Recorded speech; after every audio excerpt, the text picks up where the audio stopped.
Yeah. Yeah. Big broadcast, big baby J in the building. Let's talk about it. Let's talk about it. Appreciate y'all for coming in, tuning in, vibing in. If you're watching the replay or you're watching it live, it don't matter. You're here with me, with us. And yeah, we about to celebrate, man. It's a celebration. But before we get to the celebration, we gotta get to the music, no? We gotta get to the music. I'm gonna start it off with just something humble, some humble, something light. Yeah, let's do something light, right? Like I said, best way to support is very simple. Smash that like button. Gonna pin this to the top of the chat. I want to put a super chat goal. Let's get one super chat in the building. Let's get one super chat in the building, and let's say if I get one super chat, I'm gonna take a shot of water. Wink, wink. So I'm gonna get that started. Um, or smash the like button. Like I said, best way to support is smashing the like button. Likes are free, so just do that.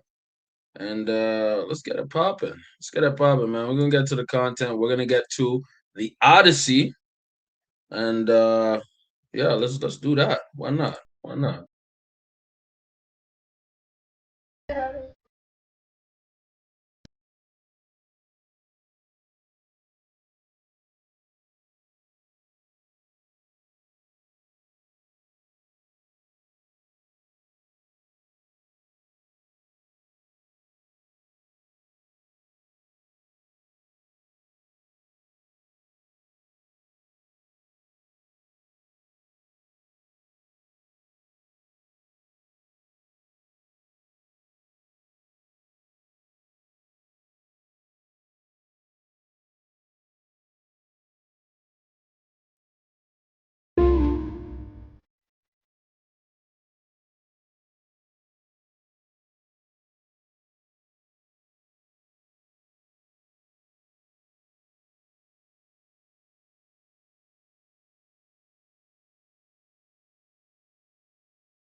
Mute. Let me unmute. Let me unmute. Again, this does not belong to me. This belongs to SZA. Shout out to her and her record label. Let's go.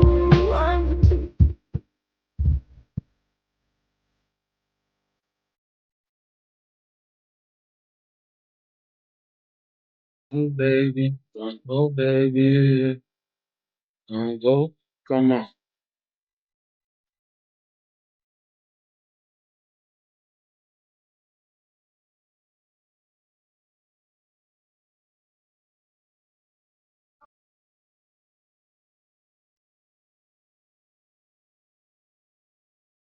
Hey, man. We got started with some soft shit. I'm not gonna lie. Let's go on some gangster ish. On my same birthday, Rick Ross released his new album. You know what I'm saying? Sealed in Stone. Sealed in Stone. Let's go. This is one of my favorite tracks on the album. Let's go. Smash that like button. I'm lagging, struggle streaming. It is what it is. Let's keep on going.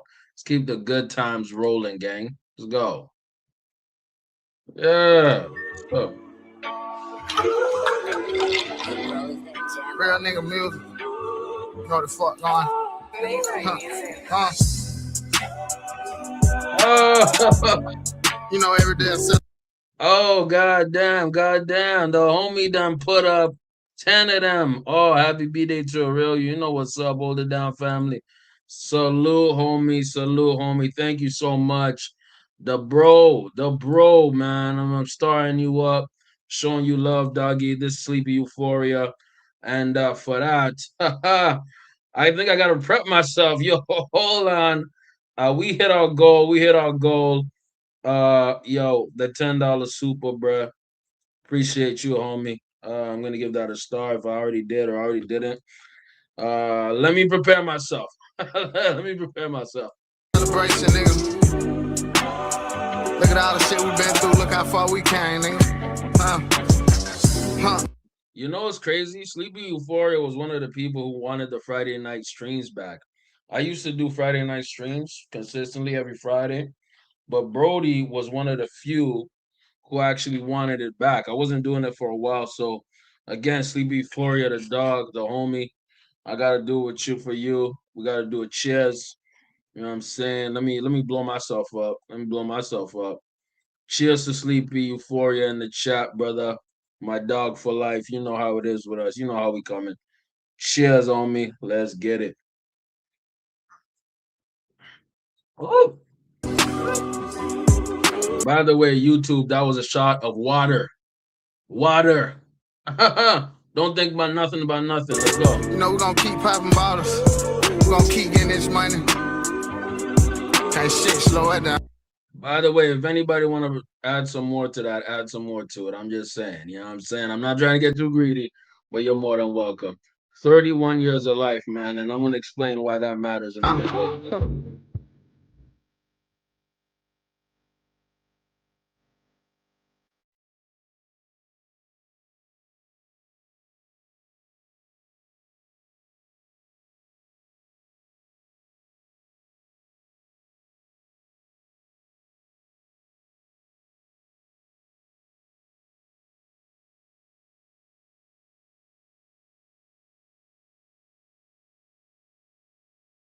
Yeah, stop playing with me, man. Stop.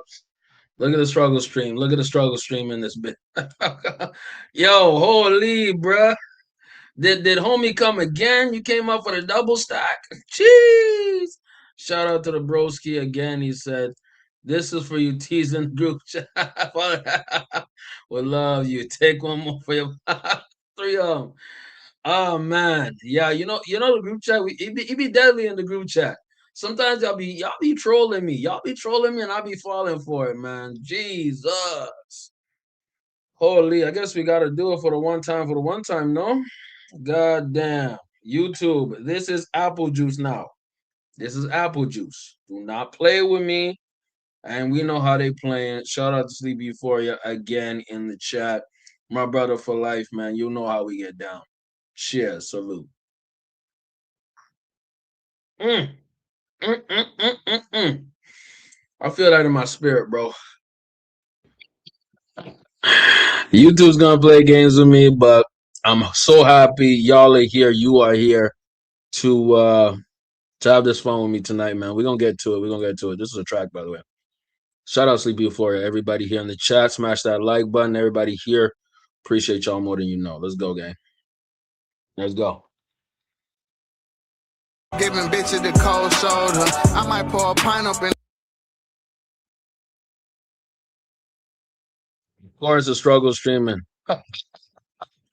Hey, man. Same, man. Let's roll with it. Let's roll with it. Hey, it is. Only you folks.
Facts. Facts.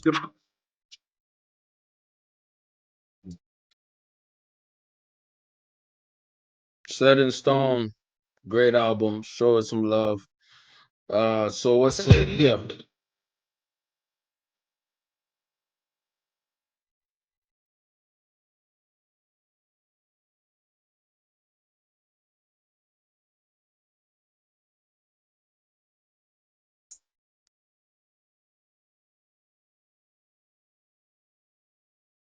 Let's see what's happening in the chat here. Odyssey costs 250 plus mil, but the film of the year is Blue Heron costs 500,000 less than Odyssey. I haven't heard or seen Blue Heron. Heron.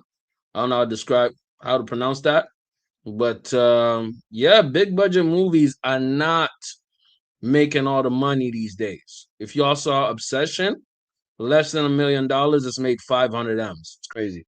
But you guys are gonna hear my review soon, and I have two more tracks to play before we get to it. Thank you so much for coming in the chat. Whatever. Mm.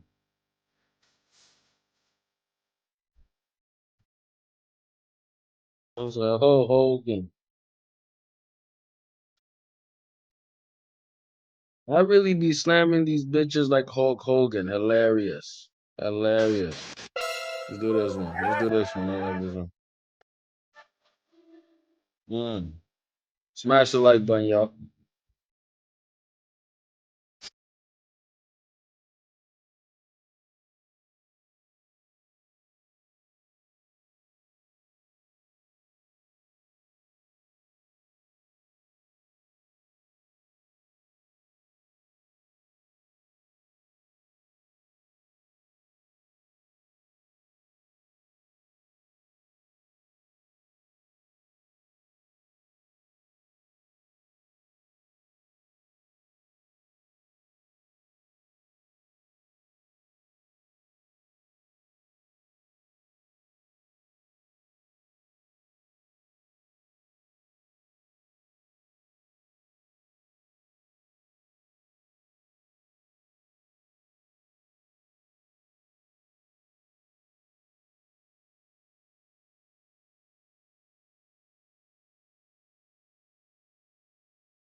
To the law.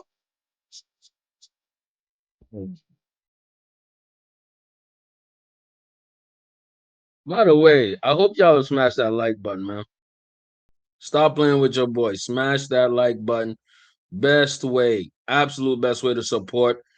Honestly, the money. The money is also a best way to support. Shout out to Levy for you. But if you want to also help for free and all that, smash that like button.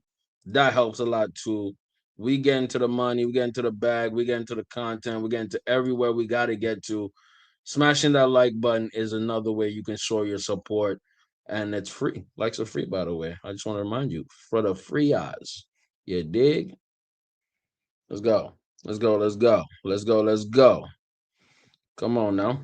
Let's go. Let's go. Of course, the struggle streams already. Let's go. The lag streaming. Let's get it. Let's get it, bruh. Any pressure, I'ma spin a block. Hey, it is what it is. We struggle streaming.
Yeah, before we get to it, we gotta do one more first. One more. Let's go this one. Fair use, fair use. As real, the Ross album slaps. Slaps. Like 80%. Again, something I want to let y'all know. I'm gonna blow myself up right quick. Ultimately, I'm going to remove these parts of the stream, okay? Because YouTube plays games. I will put them on my Patreon, okay? Patreon full raw exclusive streams, and also bonus content. I will link the Patreon in the chat. Everything else that I'm playing here, I cannot play in YouTube because they censor and they remove this ish. I'm doing this because of the love, because I rocks with y'all, and I want to have a good stream. So that's what we doing. I'm gonna do one more track. Let's go. Nigga, my buzz is wavy. Even though stars praise me. Okay, yo, I'm gonna add the actual link to my Patreon where I have full uncensored streams. You know, YouTube be on that effery. So I've added it in the chat if you want to support. If you do not, that's okay too. I understand that times are tough. Smash that like button or send a super chat if you want to. That goes a long way, gang. Let's go, gang. I almost treat this like the little pre-drink, little pimp. EDM 3v1, Samantha Morton is the MVP in the Odyssey. Don't believe me? She'll turn you into the pig like the rest of them. Brody. That's funny. That is funny. That's funny, EDM.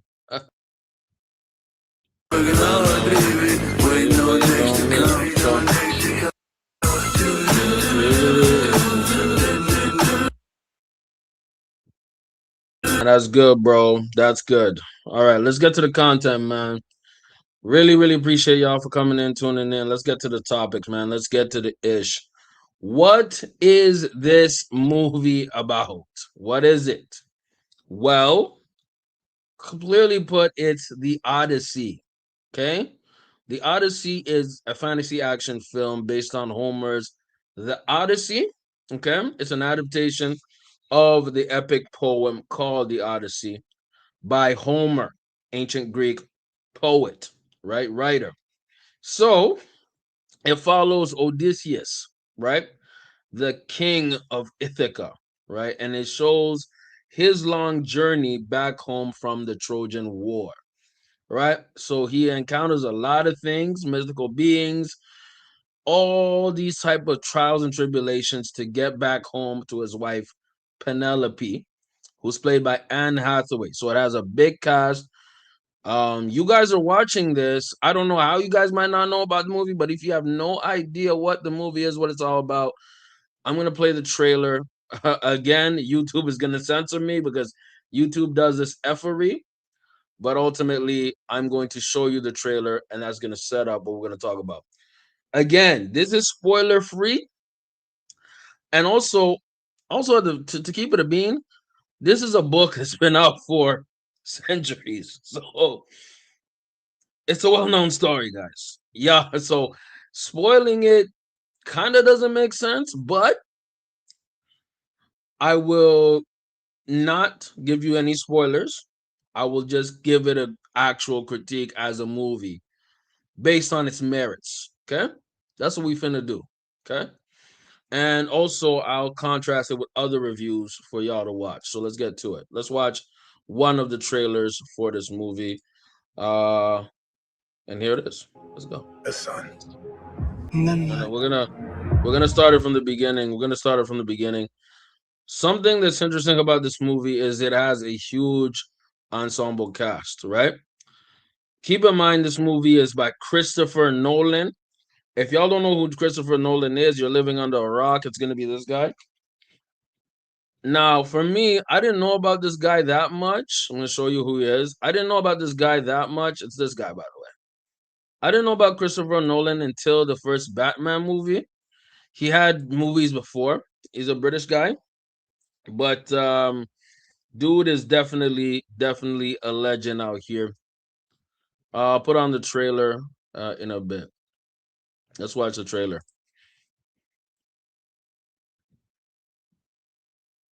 Let's listen to or watch the trailer right here.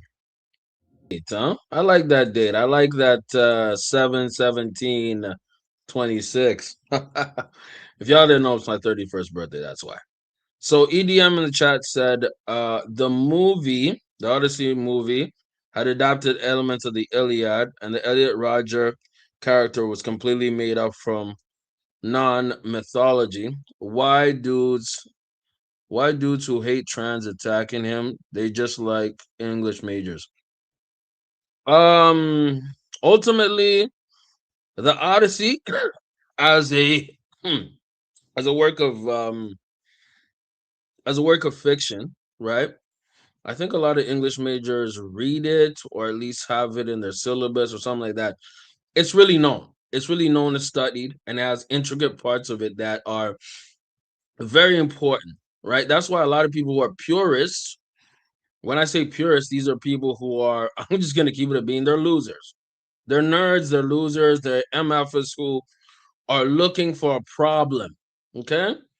Now, why does this matter? This matters because a lot of people were very mad at the casting of Lupita Nyong'o as Helen of Troy, who was said to be the most beautiful woman on earth, the person who caused 1,000 ships to go to war. All this, people were mad at the casting of Zendaya. People were mad at the casting of Elliot Page, who used to be Ellen Page as a trans man.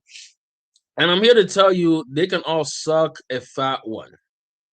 They can suck a fat one because they're losers. They don't care about the actual art of the movie because let me tell you right now, the movie's fantastic.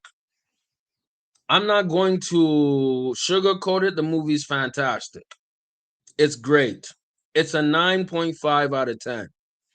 Why? Because it actually displays a story, and it's gripping and enthralling. It's 3 hours long, y'all. Those 3 hours flew by quickly. Now, one of my main criticisms is there are parts of the movie that are slow, that are kind of boring, and that's mostly in the first act. What is the first act? Pretty much the first hour. It's just slow, right? Because the way that the narrative goes, it's a lot of flashbacks and then present time and even some a little bit of flash forwards, right? But mostly it's based off flashbacks where a lot of it is Matt Damon as Odysseus recounting his story. And then it goes to the present time in the third and final act. And let me tell y'all something. I'm gonna blow myself up when I say this. I'm blowing myself up. The last hour or 45 minutes of this movie is some of the best cinema you're ever gonna see.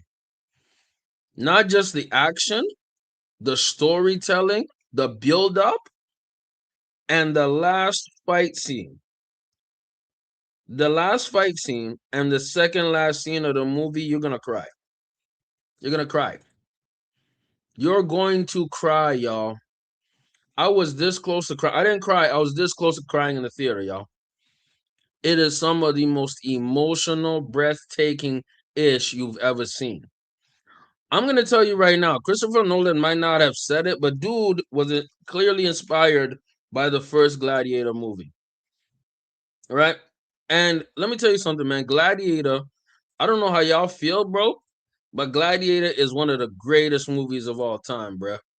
Gladiator is fantastic because it tells the hero's journey who has been wronged, betrayed, and treated the worst you can imagine, coming for vengeance. And then they released some BS called Gladiator 2, those absolute ass cheeks. But Gladiator, the first one with Russell Crowe, phenomenal. What I like about the Odyssey, though, is they don't play this game of having them being British and having a British accent because they're in the past. Just because you're in the past, I'm talking about an ancient epic, you don't have to have a British accent. I like that part. I really, really like that part. We have EDM in the chat. The zone of interest is more important than the Odyssey. Just like in the film, it's a warning of sea people, who is ourselves. This story is basically, I'm not gonna spoil it, but it's a story of the hero's journey, y'all. It's a story about a man who is on a mission to go home. It's a story of a man who's lost, literally lost at sea, trying to find home, right? And there's allegories and metaphors within the movie that let you know that he has experienced pain, he has experienced struggle, he has been arrogant, he has been faultful, he has been cocky, he's been too smart for his own good, that the journey that would have taken less time than others and that ended in everybody else's destruction leads to his ultimate victory, which is he does end up home, right? Now, I'm going to say without even being said, you already know it's Christopher Nolan. The cinematography is great. The cinematography is fantastic. What am I mean by cinematography? Camera angles, visuals, the costume design. Let me tell you something. Nerds on the internet, and I'm just gonna keep it real. Nerds on the internet, you stupid dweebs, were mad at Agamemnon looking like this. Agamemnon looked like this. Let me write him down. Agamemnon. People were mad that Agamemnon looked like goddamn Batman. Y'all were mad at that. What's wrong with you niggas, bro? Y'all want him to look like the guy from Troy. Well, Brian Cox is damn near 70, 80 years old. He's not going to have that much aura. Y'all stay mad. This is fire. This is flames, bro. You guys are dweebs. You guys are lame. You guys are losers. I want his armor to look like this. This is how a real king looks like. Now, there was this whole controversy of cultural wars and historic inaccuracies and all the source material BS. F y'all. Who cares? Ultimately, who cares? This is a movie about Greek people. Ain't no Greek person in there. Why? Because people want to sell a movie. Why? Because the studio has a budget, okay, of $250 million. Okay. And when you have a budget of $250 million, you have to recoup. What does recoup mean? You have to make that money back, player. You have to make that money back. And if you want to make that money back, you're going to put on people who are going to sell tickets. What does that mean? That means A-listers. What does that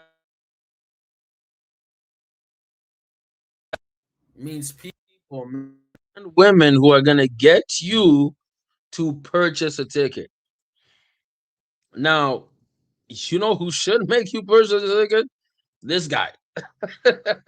Because he directed Oppenheimer, because he had directed Inception, because he directed The Dark Knight, because he directed Dark Knight Rises. And he directed all these great films. That Dunkirk is pretty good. I haven't watched Tenet, but doesn't matter. Dude did Oppenheimer. You have to just pull up off GP. But you guys in the modern era of movie making, you have to go all out and give people a reason to go out. With the streaming era, people don't want to go out, man. People want to stay in their couch, wait until this comes out on DVD, and watch it through there. But guess what? No, you should not do that. You have to watch this in theaters. Who stands out the most in this movie? It's very simple.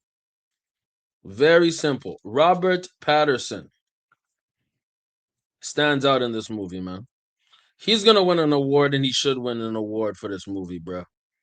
Why? Because he acts his tail off. I have not imagined myself hating somebody so much in a movie. He plays the character called Anitius.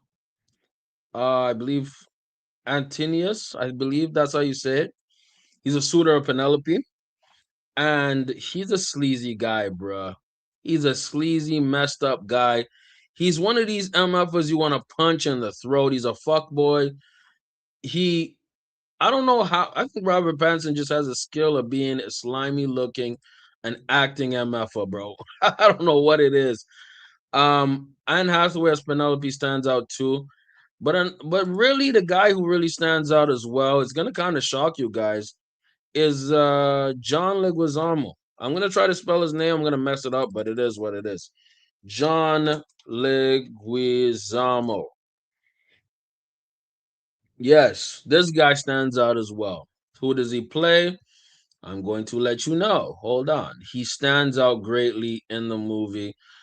He plays a guy called Eminus Humanus. I don't know. He's a faithful servant of Odysseus and a blind swineherd.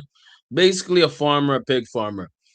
Dude is on fire. I think he's going to win Best Supporting Actor because his soul as this person really is reassuring, man. It makes you feel like, wow, this matters.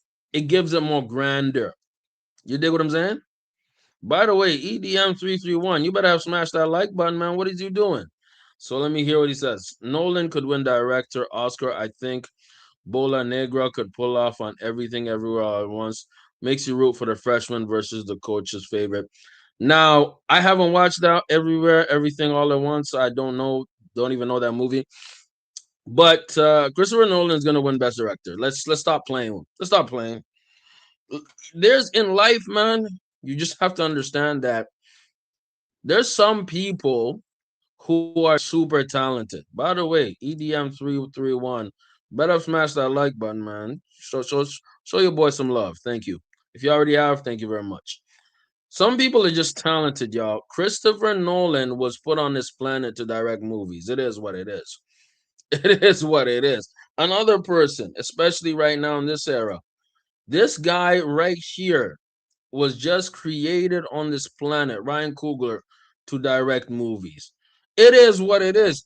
Him and Christopher Nolan are going band for band, pretty much. And with Oppenheimer and now the Odyssey, it's clear Christopher Nolan is he left planet Earth, man. Why? The storytelling. Why? The pacing. Now, here's my criticisms. It does have slow parts. It does have boring parts. Like, let's say you're an action film guy or girl and you have ADHD and you can't sit still and whatever, and you're neurodivergent in that type of way, you're not gonna like this ish. It's just it is what it is. Let's say you're a culture war crusader and you can't imagine having black people or trans people in a movie. That's too much for your little pre brain, and you need everything to be exactly accurate to the book. You're not gonna like this movie. If you're a weirdo who's a stickler for every single historical fact, you're not gonna like this movie. If you're somebody who gets bored easily and doesn't have the attention to pay attention to a storyline, you're gonna get bored easily. You're not gonna like it. I wrote some notes, right? If you're somebody who's obsessed with CGI, you're not gonna like it because it has very minimal CGI. One of my biggest criticisms also for Christopher Nolan is a lot of his movies have bad audio. What do I mean by that? Sometimes things will get super loud out of nowhere, and I think that's by design. But then sometimes when the characters are talking, you can barely hear what they're saying. That's a criticism I have for that. And I think that you have to be conscious of that when you are watching it. Now, look, there are parts of this movie that are jarring. I believe the Cyclops scene is great. The scenes with Cyclops. I believe a lot of the scenes with Matt Damon as Odysseus are really good. He acts really well, but he's not a scene stealer per se. His physicality is great in this role. You can tell that he really trained or he got on a steroid cycle. It don't matter because he did a really great job. Keep in mind, Matt Damon is 55. He's old as shit. So Brody did his big one in the movie, and the way he ages in it, which I'm gonna be honest, I think he actually just doesn't put dye in his hair and things like that. He actually does look like that. When I'm saying like that, I'm saying when he looks his older version, he looks exactly that old. I think that matters a lot too. So enough of my review. I'm not a professional reviewer. I'm gonna give you guys somebody who actually does review. His name is Chris Stuckman. I like watching his reviews. He's pretty solid. I'm gonna give you what he says or what he thinks of the Odyssey. He's fantastic. Show love to him. We'll do a little reaction to what he says. Let's go. Again, fair use, fair use.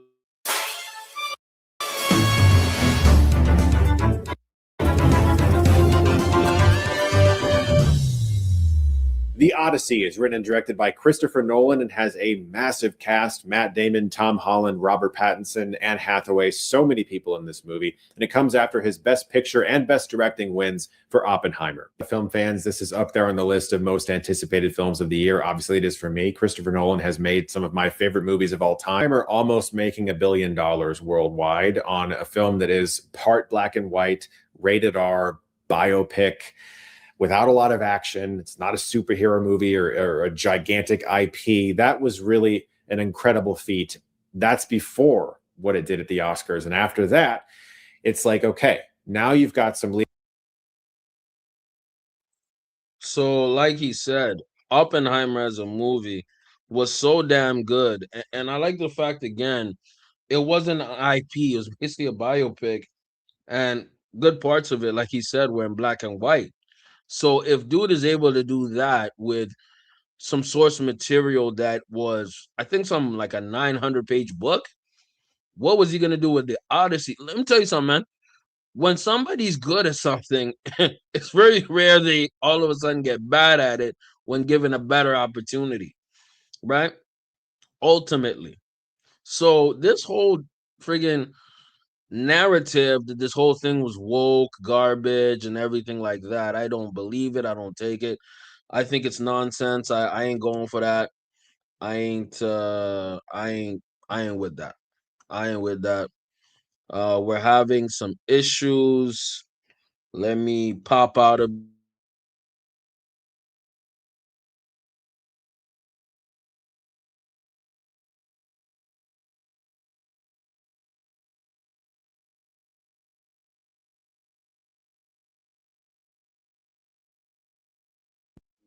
Let's go here. Let's go here. Da, da, da. Hold on, guys. Let me know if you can see me or hear me. Let me know if you can hear me. We're out slightly for a little bit. Hold on, y'all. Hold on, y'all. Hold on, gang. We'll be back. We'll be back. We'll be back. Jeez, jeez, jeez, jeez. Mm, hold up. Let me know in the chat if you can see the stream. Let me know if in the chat if you can see the stream. Let me know in the chat. Let's take this off. Let me know in the chat if you can see the stream. Y'all get in the chat. Let me know what's good. Let me know in the chat if you can see the stream. It would be great. If I'm back, I'm back. If I'm not, I'm not. You know what I'm saying? So I'm gonna have Chris Stockman be playing in the background. I'm not going to play his content. We're gonna listen to the audio of him speaking. Let's go.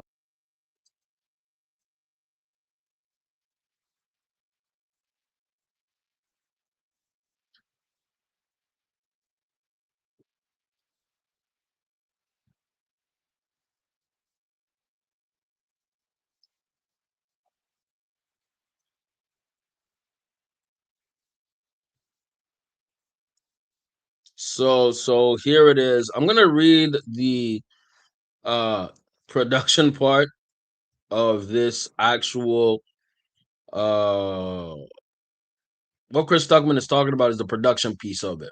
The production was tough. to make happen. I'm gonna read this part and y'all follow me through it. Okay, it says developing casting. This is off the Wikipedia, by the way.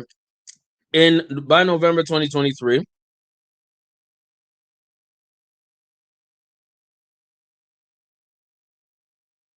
Hold on.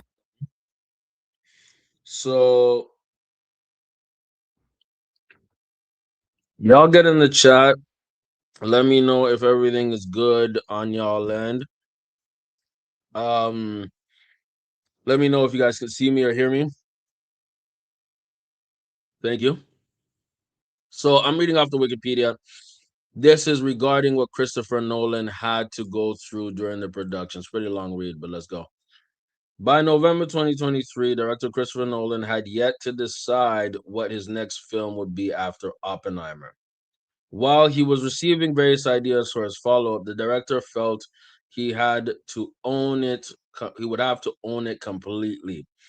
So ultimately, when a director works for a studio, he is almost at the beck and call, or she is at the beck and call of the studio. So they decide, right? A lot of things. They have a lot of control, especially the executives. You think the director has the control? Not really. Not as much as y'all think. After winning several Academy Awards for Oppenheimer in March 2024, including Best Picture and Best Director, Nolan and his wife and Nolan and his wife and production partner Emma Thomas felt that felt felt felt the success provided them the opportunity to explore what Nolan's next film would be. Nolan began writing the script shortly after, but Thomas said in May they had yet to be deliberate on the practicalities of the production.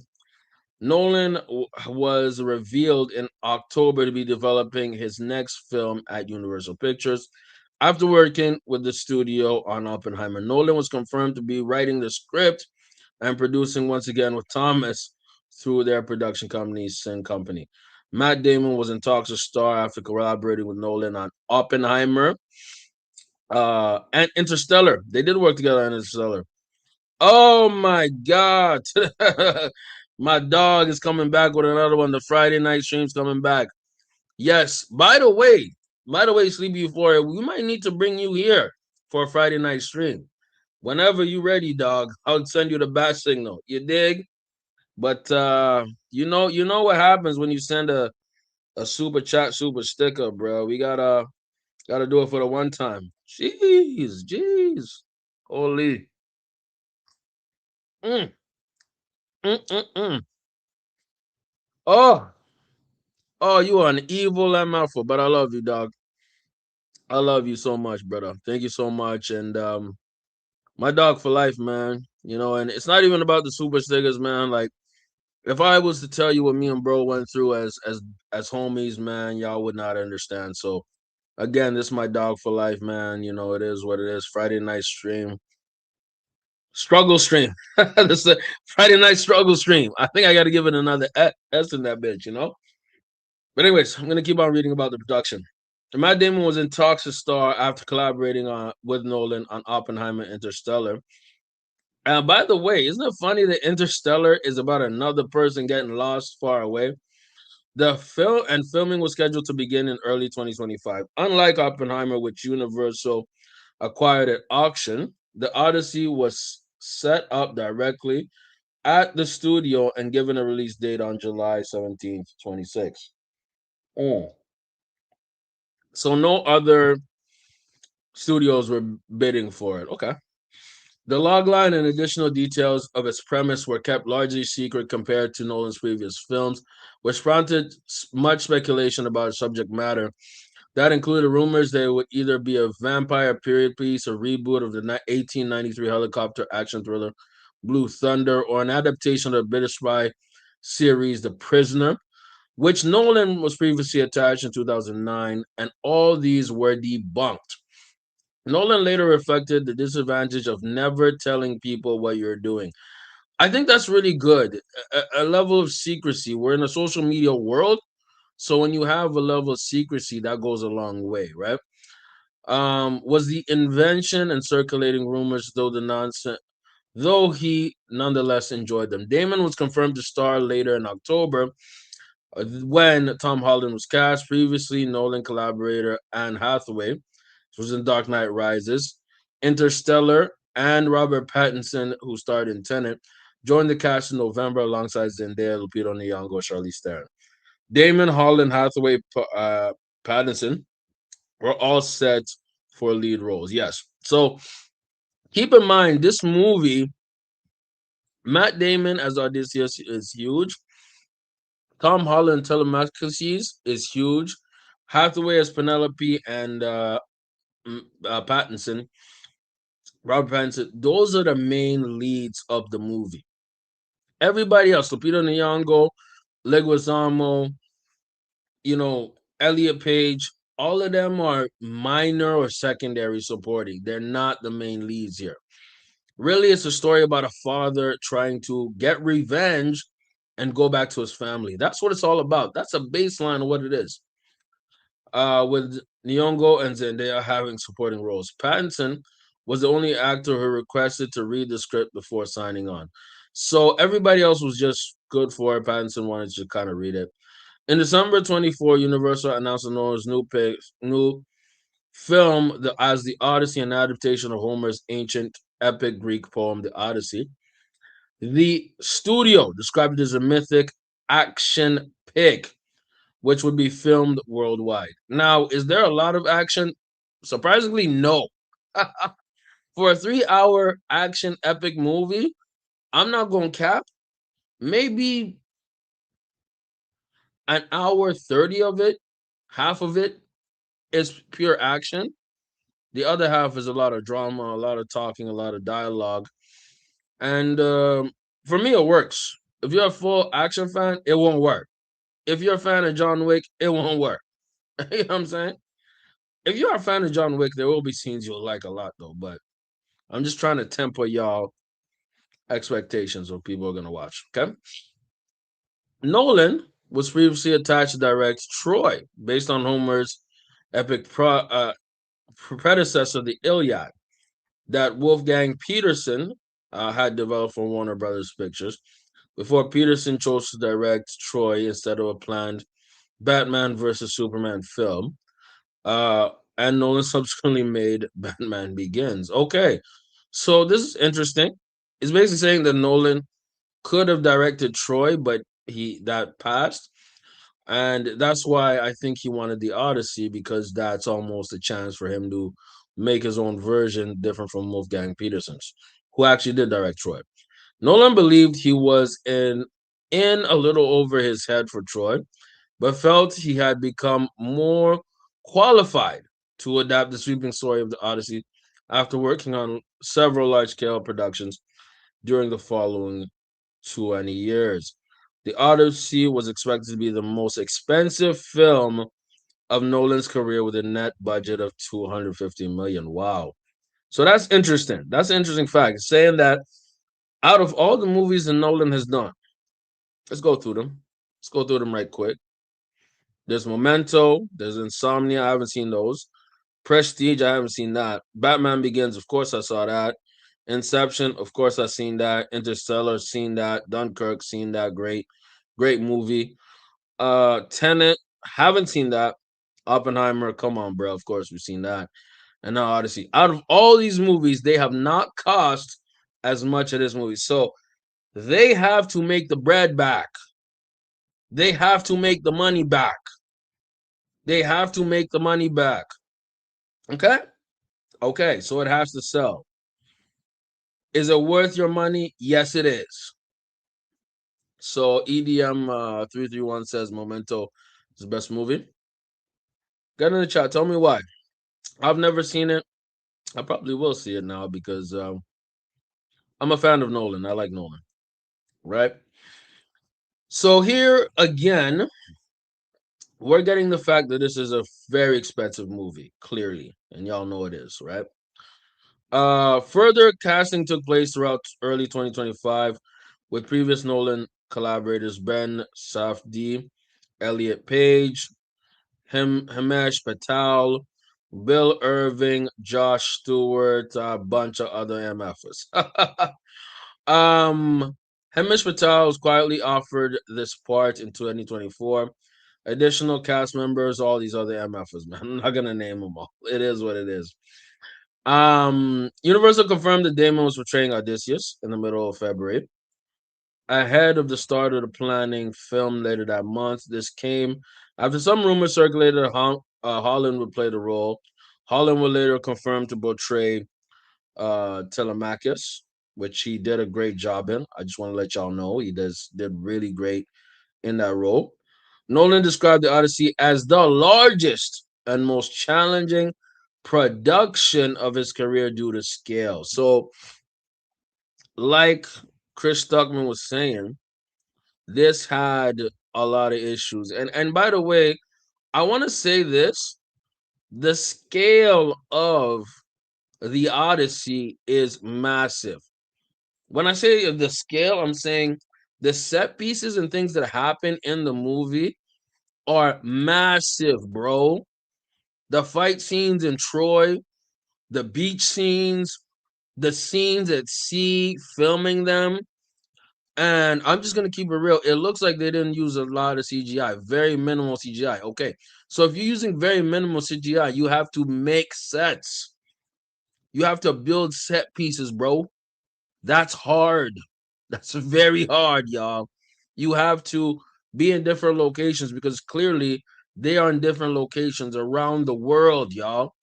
So you're talking about a set or a film that took place in multiple areas around the world and multiple scenes that are very little CGI.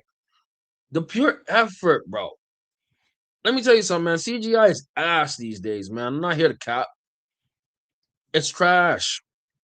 There's scenes in this movie you're like, what the hell? Yeah, it's epic. You're seeing people on the screen like 100 and like hundreds of people on the screen. All the extras. You're like, what the hell? It's an expensive movie, dog. I'm just gonna say it like that. Anyways, let's see EDM in the chat.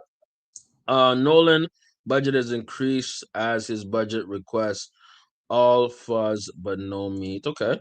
Hollywood accounting still has Harry Potter as a box office loser. Will Odysseus tie Sinners with 16? Yes, it will. Yes, it will. I'll answer this question. Yes, it will. And it should.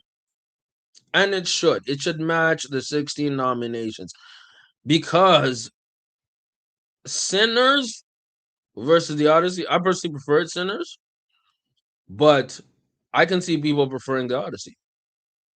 I think it's going to get 16 Oscar nominations, bro.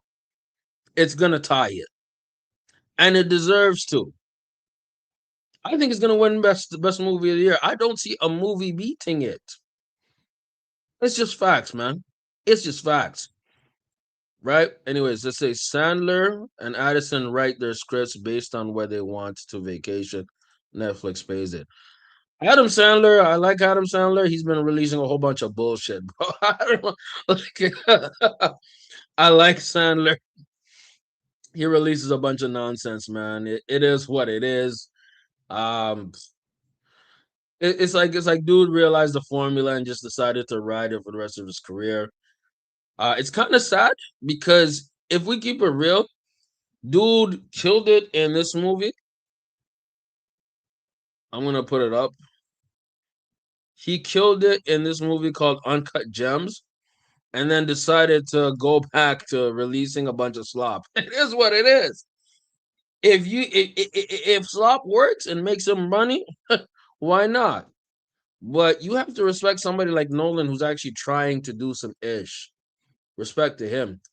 And when you say Aniston, I think you're talking about Jennifer Aniston. I don't watch her shit. It is what it is. Let me finish off my reading of this part. Nolan described the Odyssey as the largest, most challenging production of his career due to scale.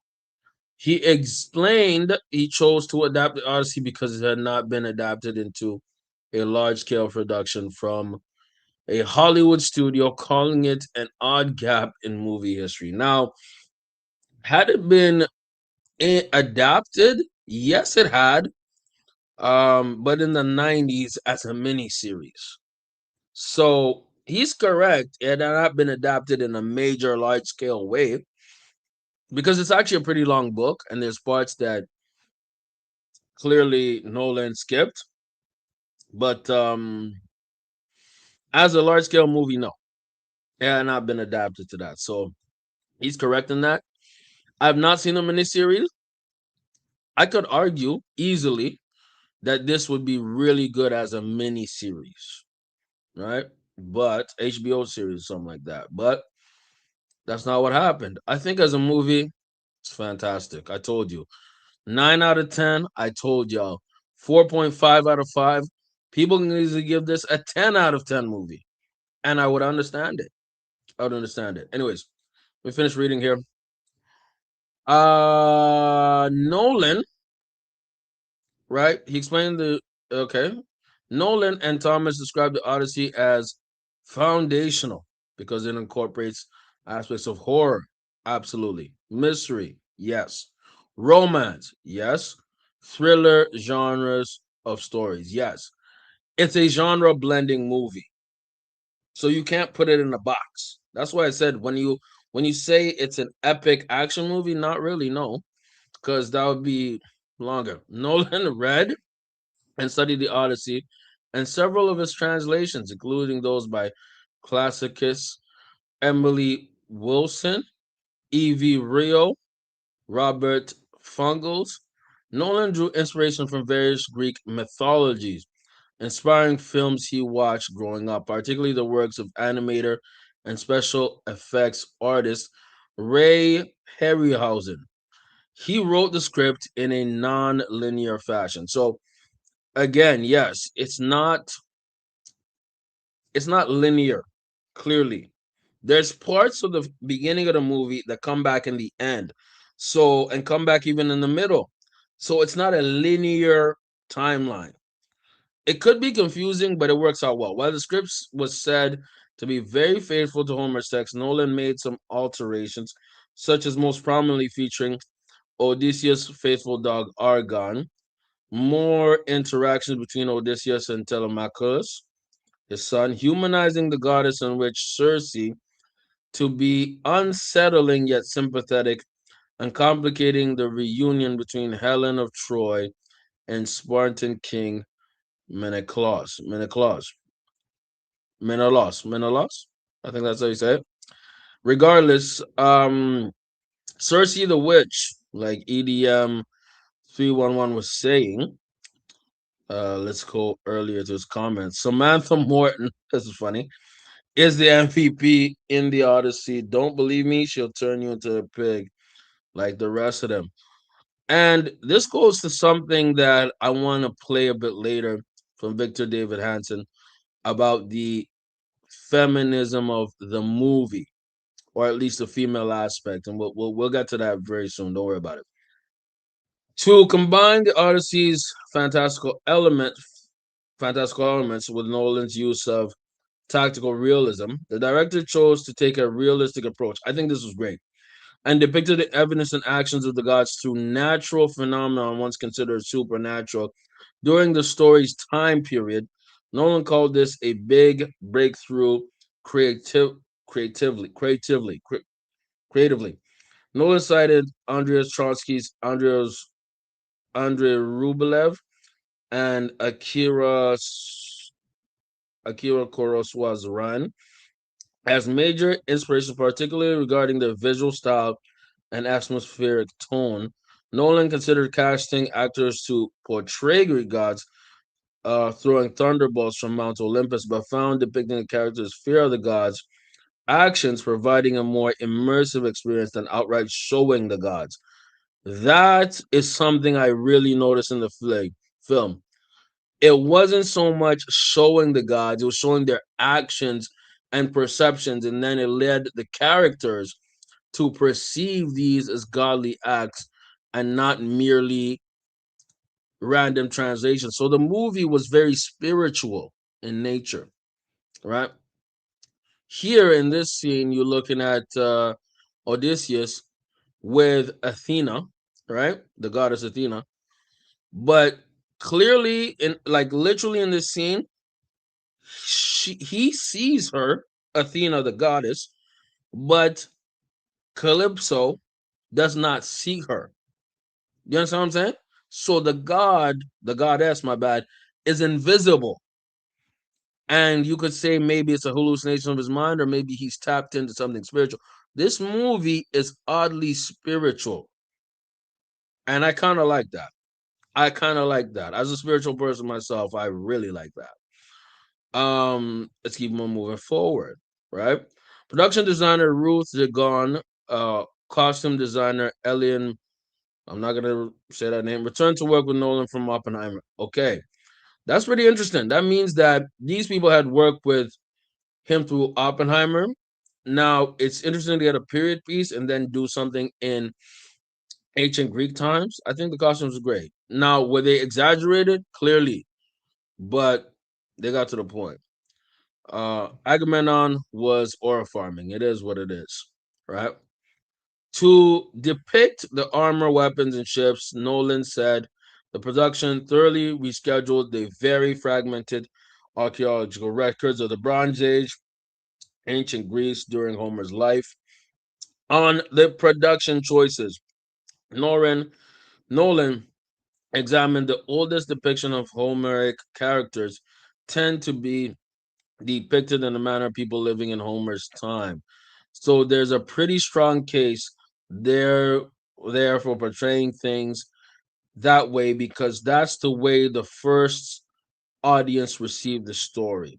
Nolan added Merlin sought to convey through the armor worn by Agamemnon to have elevated status by using materials expensive to obtain, such as blackened bronze, silver, and sulfur. Now, clearly,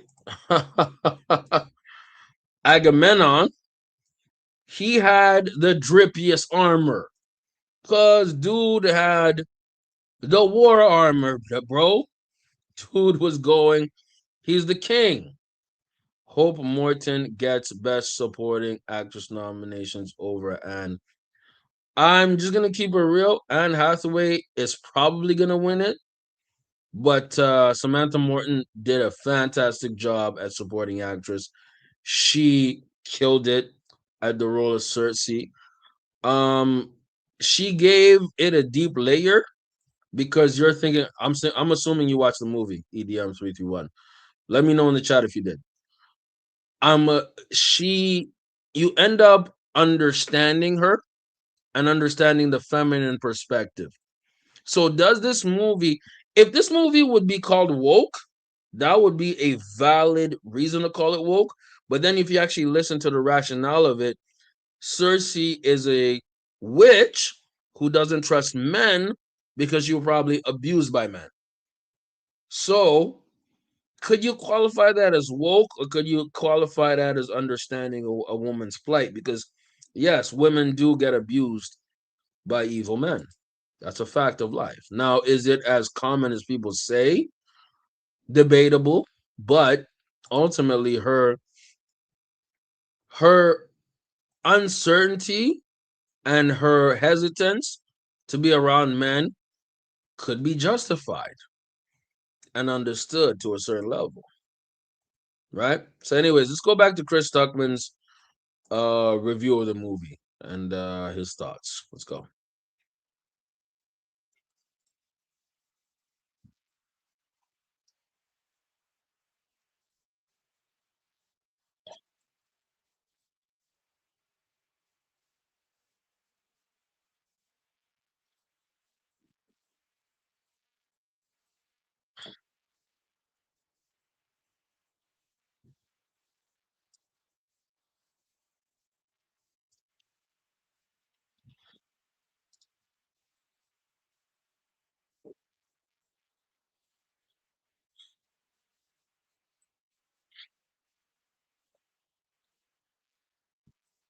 So that's something interesting to mention. Yes, there's a lot of effort in the filming.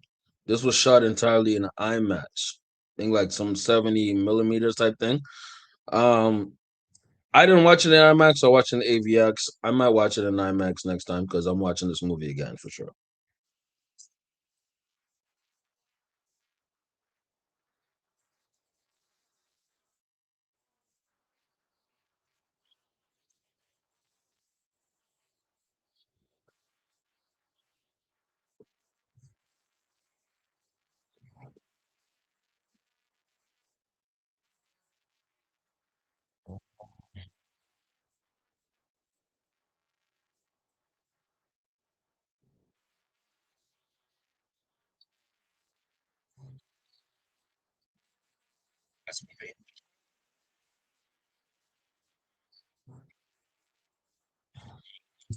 Yes, yes, that is a great scene. In the night, in a storm, that is a great scene, and it wasn't CGI'd either. It wasn't no AI slop. Let me say something. I'm gonna give Nolan credit. This was not AI slop. Salute to that. Salute to that, brother. Let's go, bruh.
So, yeah, that's a great observation by Stockman is that the realism of the movie is huge. And I believe what's happened a lot in Hollywood is that they have gotten lazy and taken out the effort of actually making a movie and said, we're going to put all this ish in CGI.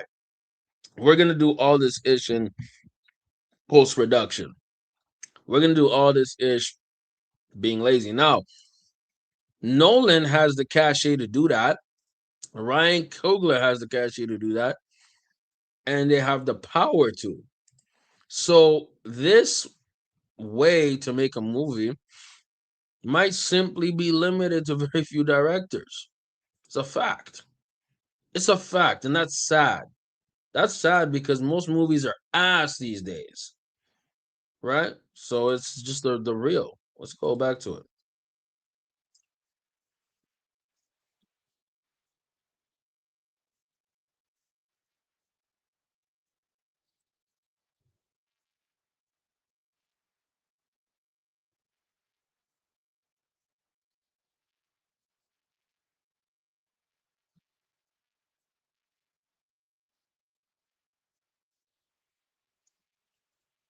See, that's another great point by bruh. Stugman is really good at this. I'm not good at this. He's good at this, and his experience shines at this.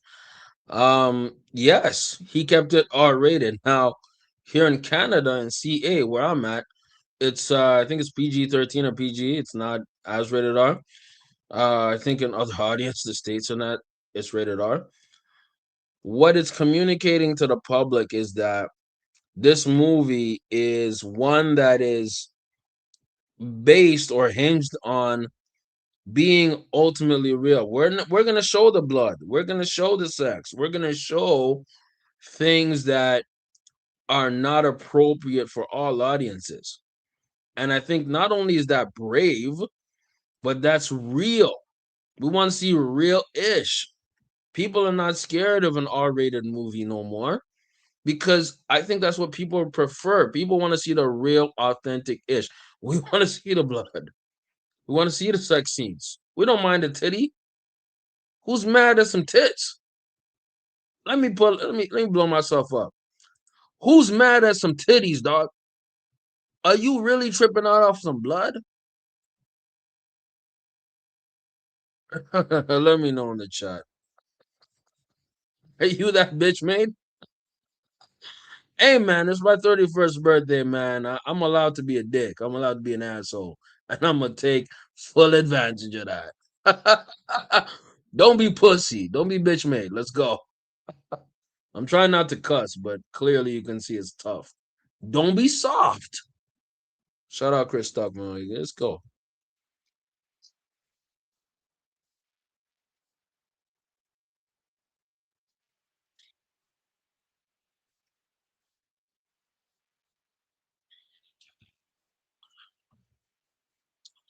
Yes, Chris Stockman is right here. There's a few scenes where he does want to do horror, and I think he is going to do horror. Talking about Christopher Nolan. Let's go.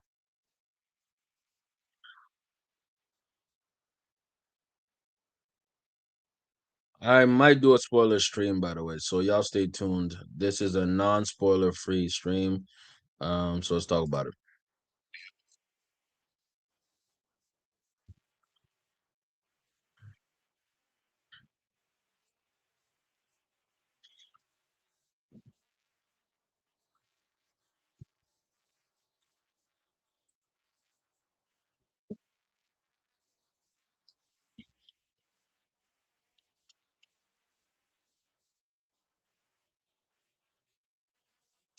So let me show you who this guy is. Ludwig Göransson.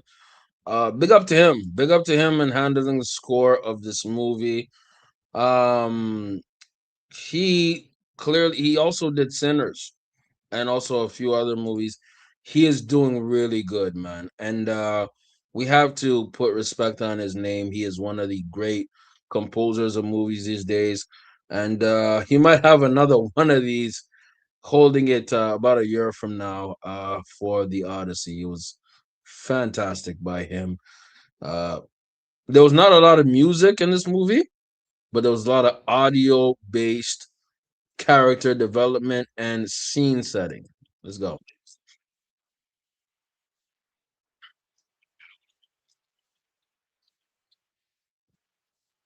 Yes, he's talking about like what you were talking about, EDM. He's talking about the pig scene. The music in that one was fire. So Ludwig, you might see this real soon, bruh. You might see this real soon. Oh, what's wrong with you, bro?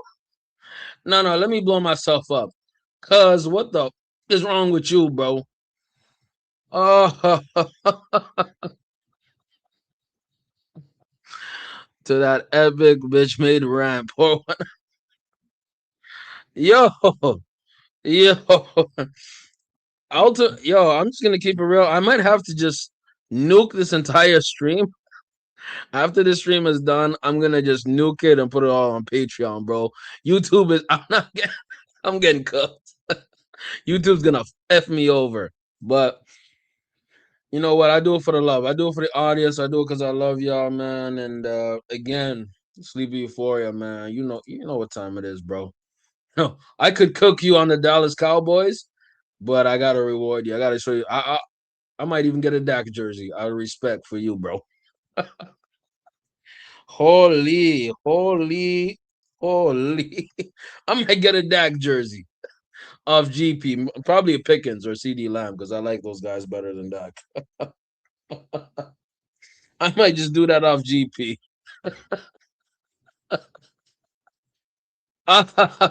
Hey man. By the way, I'm gonna probably be linking Unc next month. So when me and Unc do a live stream in person, IRL stream, I want you active in the chat, and we will definitely be slandering the Cowboys. Thank you so much for everything, man. Appreciate you, Cuzzo. Let's go. Mm, mm. Oh, oh, Father God. YouTube. That was apple juice. Okay, okay. You understand me? Oh, brother. You my dog. You my dog. I love you, bro. You know what time it is. You know what time it is, Cuh. Let's go listen to Stuckman break it down. He is a great reviewer.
Yes. That's something that maybe I didn't clarify, speak a lot about. It's a beautiful looking film. It's a great looking film. It's a film that looks gorgeous, right? What am I saying about gorgeous? It just looks good. Okay? Visually. In other words, when you're watching the movie, you feel like you're immersed in a world that is out of here. It's a fact. Let's go.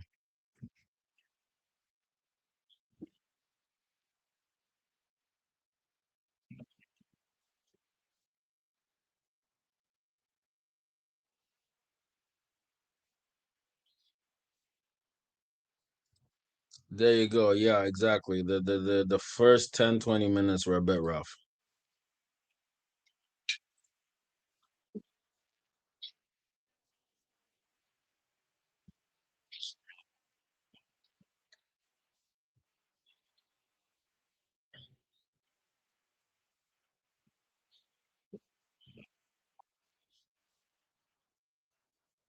Yeah, so to give y'all some perspective, there's some times in the movie I did go to the bathroom. I just went out for a quick walk, even just grab a Red Bull, right?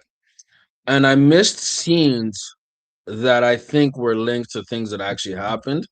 So in my perspective, there are things I missed. Anyways, let's keep the gang going.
Yes, cook, bro, cook. That second half, it hit something serious, bro. It hit something serious.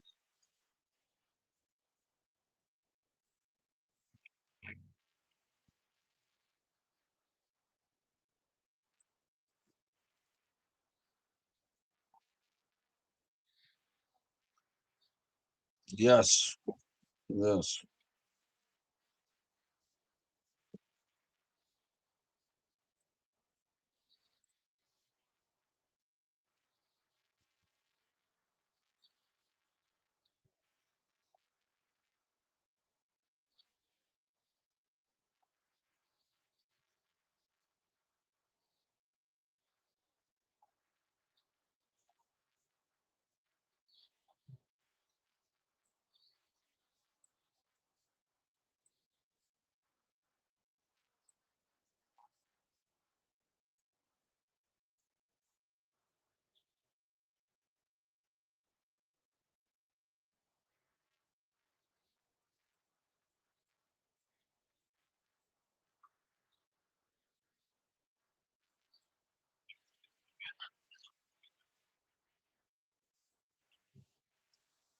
Hey man, big up to Chris Stuckman.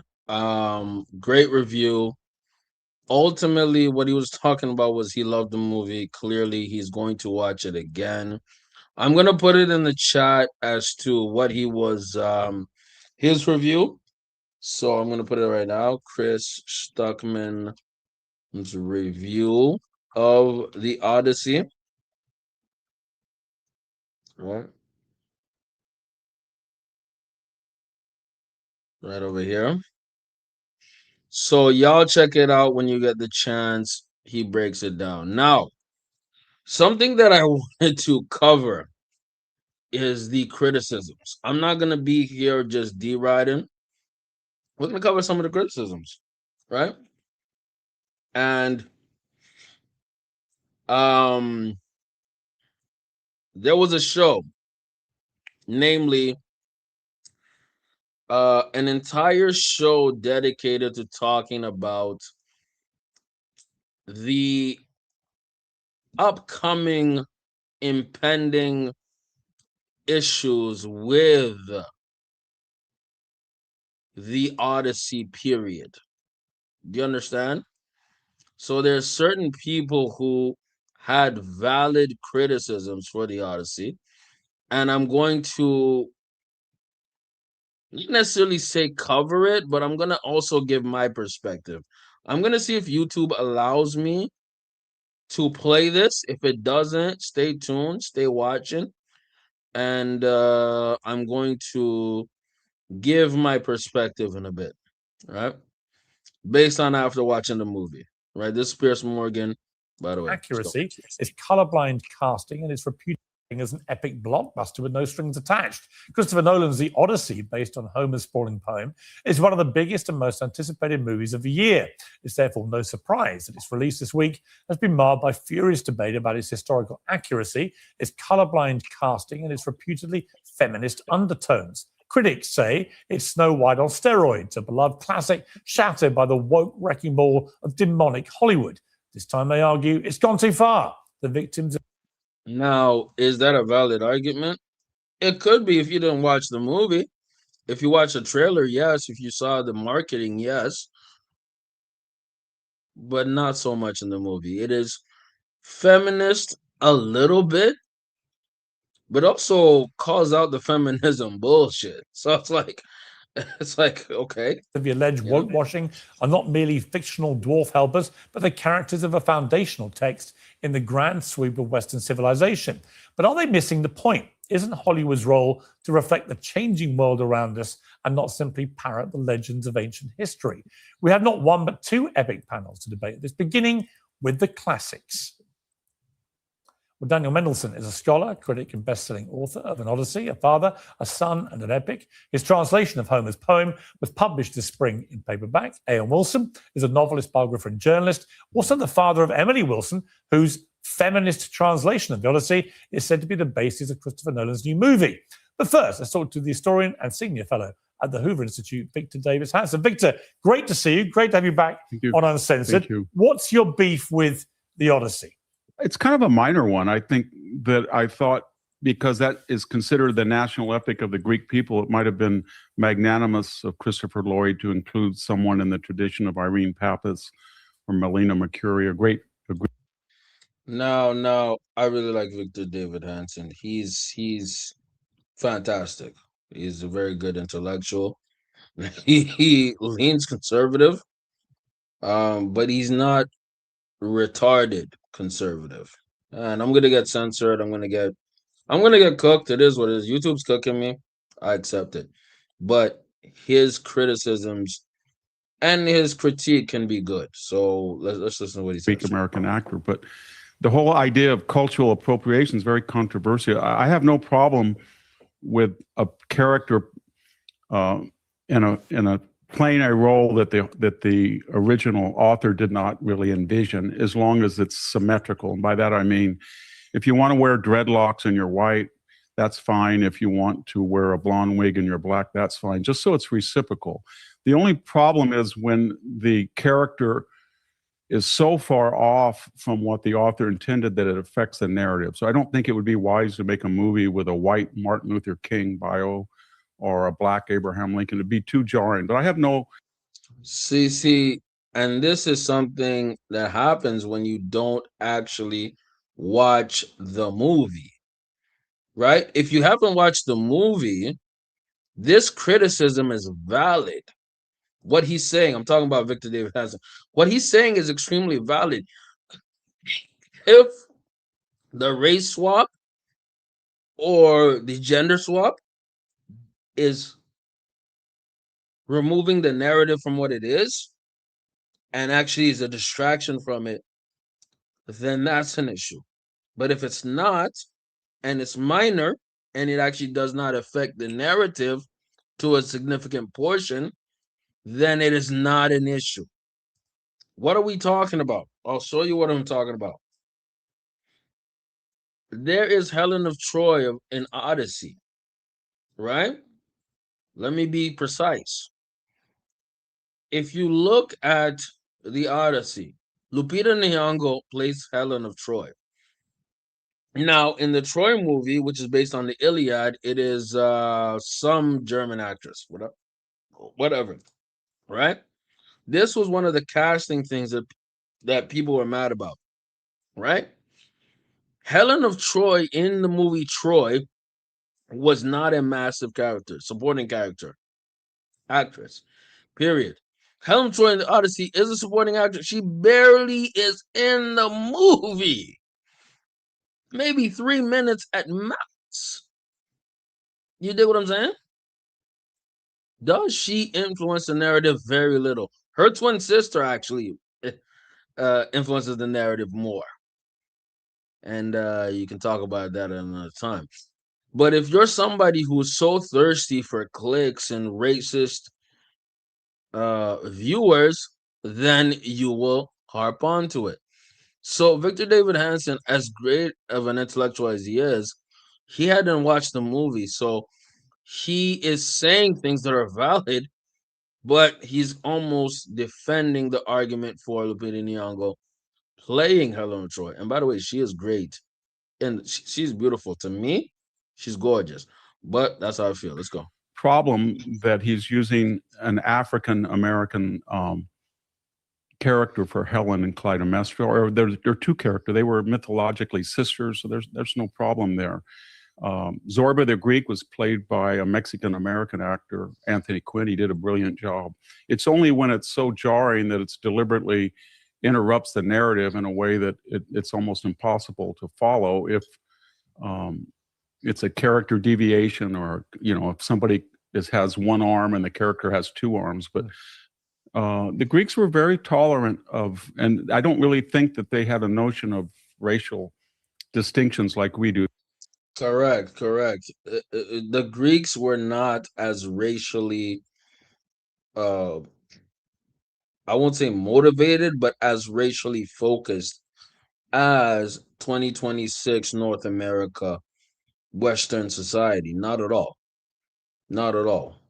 So Helen of Troy could have been a black woman, but it don't matter to their time period. Let's go. The Ethiopians are described by Homer elsewhere as the most noble of all people. So it's not. I don't think it's going to I don't think it'll affect the reception of that character, and whether Helen.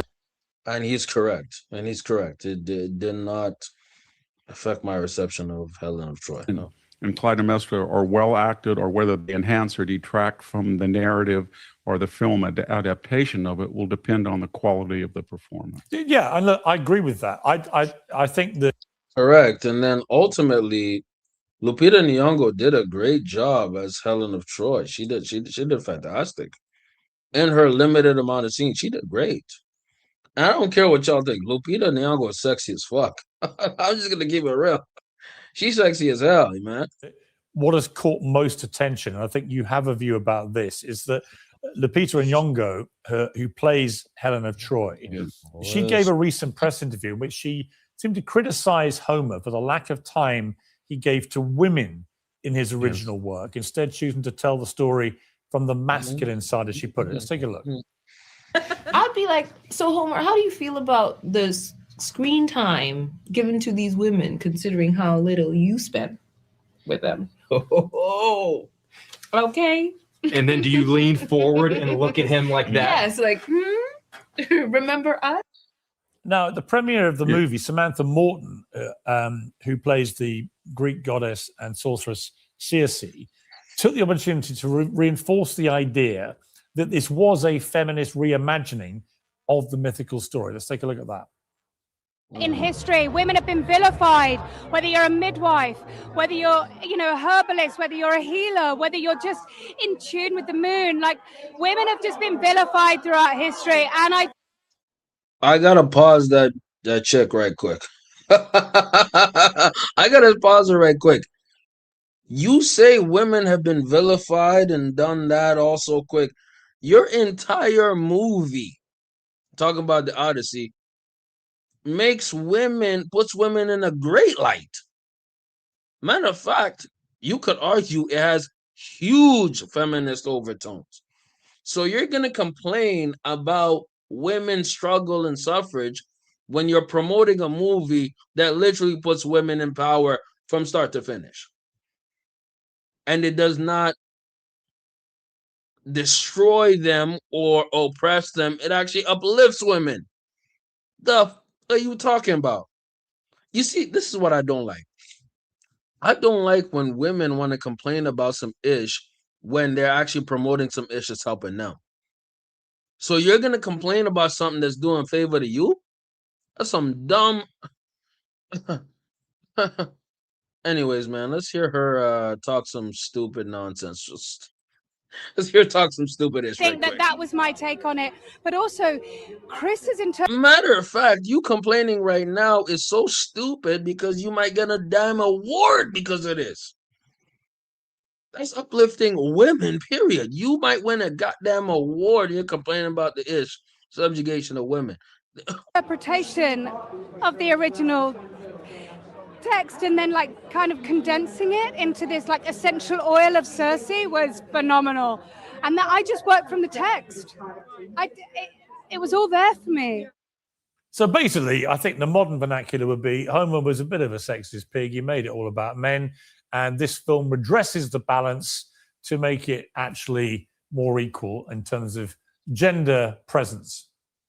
I'm not sure that's accurate. That's my vernacular version. Yeah, Lupita, she admitted that she had never read the Odyssey as an undergraduate or graduate. I don't know how you can do that in today's education at Hampshire and Yale, but so if she had read it, I think and had thought about it for a long time, it's one of the most pro-feminist works of Greek literature. And it's really the seminal work because Homer is Thank you. What? You see what I'm saying? Victor David Hansen brought in a bunch of logic in this debate or understanding. This work is borderline feminist in nature. In nature, it is feminist. And Shorty want to complain. Let's go. Contiguous with the rise of the Greek city-state. And if you look, there's every aspect of womanhood in that play. There's the loyal, crafty, brilliant Penelope who saves the kingdom while Odysseus is gallivanting around. Or that's feminism to its core. It's showing a woman who is taking care of a damn country while Odysseus is on a journey of 10 plus years. She is the queen, literally in the metaphorical and literal sense, and the queen in the real sense. She's holding Ish down while her husband, her man, is 10 years away from her and spending 7 damn years with Calypso, his side bitch. Dude is spending 7 years with a side bitch, high out of his mind off the lotus, eucalyptus lotus, and she's holding it down. It's a feminist damn narrative. Let's go, gang. Is enduring all of these perils. She outwits these men. You've got Circe, who's sort of reifies the idea that men can be pigs by actually turning them into pigs. She's all powerful. You have Yes, she has power over the men. She makes them pigs. This is a feminist narrative, and then he's gonna say some real shit. Athena, kind of the Parthenos, the virgin goddess, but she's also the goddess of wisdom. She's the most stable of all the Greek gods. Yes. And in some cases, the most powerful. She's the person who allows Odysseus to get home. You've got Calypso, who kind of has created her own area where she defines her own sexuality. Yes, Calypso is running Odysseus. She's running game on him. Bro, there's parts of this movie that are overtly feminist in nature, which makes you think, is this person, I'm talking about Homer, who wrote this Odysseus and Iliad, is that a woman? It could actually be a woman. And they're going to talk about it. Because this movie was characterized as woke. Now, is it woke? A little bit. But is it overtly woke? Absolutely not. Because the clear man and hero in this book is Odysseus is the man. And it shows the ideals of a man who's been enthralled by multiple women from multiple agendas. Let's talk about it. We're gonna get to it. We're gonna get to it. I'm cooking something. You're gonna eat the recipe real soon, man. Keep tuning in, man. Everybody's watching the stream. Thank you so much. The full raw uncensored stream will be on Patreon. I gave the Patreon link over here earlier. I might just paywall this whole ish, man. You know why? Because it's too hot for YouTube, man. It's too fire for YouTube. It is what it is. If you know how YouTube functions, it's gonna be on some. It's gonna be on some effery tonight. Then you've got you've got Helen, the most beautiful woman in the world, and her sort of nefarious sister Clytemnestra. So you've got almost every type of expression, whether it's domestic or single or divine, in that epic. And then you even have the monstrous women, the Scylla and the sirens, who are all powerful and kind of evil. So the main character is a male, but most of the males don't end up well or are not portrayed well, whether it's the 102 suitors or it's the crew of Odysseus that always breaks his advice to be moderate and temperate and not offend the gods, and they all end up dying. Or it's the weak-kneed Menelaus, or it's the haughty but not very talented Agamemnon. So it's, I would say for that period it was probably composed somewhere orally around 700 to 675. That was one of the most enlightened works of Western literature in the history of Western literature. So I didn't understand the criticism of the actresses, but I haven't seen the movie yet. Well, let's bring in some of our other guests, Ian Wilson and Dan. So that's what Victor David Hansen had to say. We have some other people who are going to speak a bit more, and I'm going to finish this stream off with one more thing a bit later. So smash that like button, talk about it, chat about it, talk about it. Ian Wilson, your own daughter, Emily, wrote what people have perceived to be a kind of feminist translation. By the way, that's inaccurate, what Piers Morgan is saying, because in the production of the movie, Christopher Nolan said that he looked at multiple works. It wasn't just this work, right? Related to this movie, right? So let's hear what he has to say. Of the Odyssey. Do you recognize that characterization? I mean, from what Victor was just saying, it sounds like it didn't particularly need feminizing, but what is your view? Well, I wouldn't wish to speak for Emily, whom I adore and admire, but the last speaker, Victor, was bang on right. This is a book very largely about females. Mm-hmm. And after all, don't forget the whole war broke out, partly because... Yes. The old man with glasses, the British dude, is correct. This book was about women. Why? Helen of Troy, right? Whichever version you prefer, you want, you relate to, it don't matter. She went to sleep with a dude from Troy. She left her man, who's in Spartacus, to sleep with a dude from Troy, right? Now, what happened was the dude's brother, his name is Agamemnon, this guy, the bro, said, "Oh, you're sleeping with my sister-in-law? Let me go beef your whole clique. Let me beef your whole trap. Let me run up in your whole shit." Right? So this whole beef was started by a woman sleeping with another nigga. The whole beef started with a shorty sleeping with a next nigga. That's what it is. It is what it is. And then dude wanted the big bro wanted to get back. Now, really, the motivation was not really get back. The motivation was to take over Troy. It is what it is. It is what it is. So, yes, this whole beef, this whole situation started because of a woman cheating. Let's go. A female semi-divine figure, Helen, was abducted, and partly because the female deities, particularly Pallas Athene, but also Hera, the sister stroke wife of Zeus, the chief god, want it to happen. So women are very, very powerful figures in this story, and they're certainly very dominant figures. And also another person I'd like to bring to mind who... Yeah, they're not passive in the narrative. So any kind of subjugation of them saying that they are weak or not, no, that's a lie. They are huge in this narrative. who isn't perhaps very familiar to all the audiences on both sides of the Atlantic, is a Victorian scholar and writer called Samuel Butler, who was so filled with the ideas that Victor was just expressing that he believed that Homer was a woman. So yes, academics thought the person who wrote the Iliad and Odyssey was maybe a woman. That's really? And Victor David Hansen and this other dude, they already know that, so they clocked it. That the author of the Odyssey must have been a woman because he was so sympathetic to the female point of view. Right. So I don't... There you go. They thought Homer was a whole chick because Homer was sympathetic to the chicks. I don't think Emily Wilson, who's a great woman and has herself in a recent interview in one of the newspapers, the Financial Times, said she doesn't regard herself as particularly modern. She thinks of herself as a sort of late Victorian. I think she's following along in this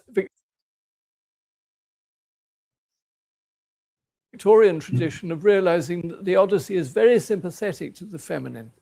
So just to be... There you go. It's very sympathetic to the feminine. And this is how I'm going to end my stream again. I'm going to talk about the feminine perspective. And I have big respect. Let me tell you something. I like Victor David Hansen, man. I think he gives a lot of maturity, a lot of common sense. Dude is conservative. I consider myself slightly conservative, but not stupid conservative. There's a difference. There's a massive difference. So let me play this one thing. We're going to do a slight reaction to it. I'm not going to cover Boozy because there's no point. But we're going to listen to what Victor David Hansen has to say. Again, discovered by fair use.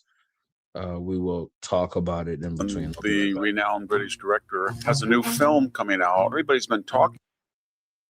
Christopher Nolan, the renowned British director, has a new film coming out. Everybody's been talking about it. One of the stars, Lupita Nyong'o, what she said was there was not a sufficient portrayal of women, or they were not powerful enough. So, Homer, how do you feel about this screen time given to these women? She admitted she'd never read the Odyssey. How can you go in the United States to a premier college and then get a master's from Yale and not have ever read the Odyssey? There's no literature anywhere in the world at that time that has been more deferential or more interested in women.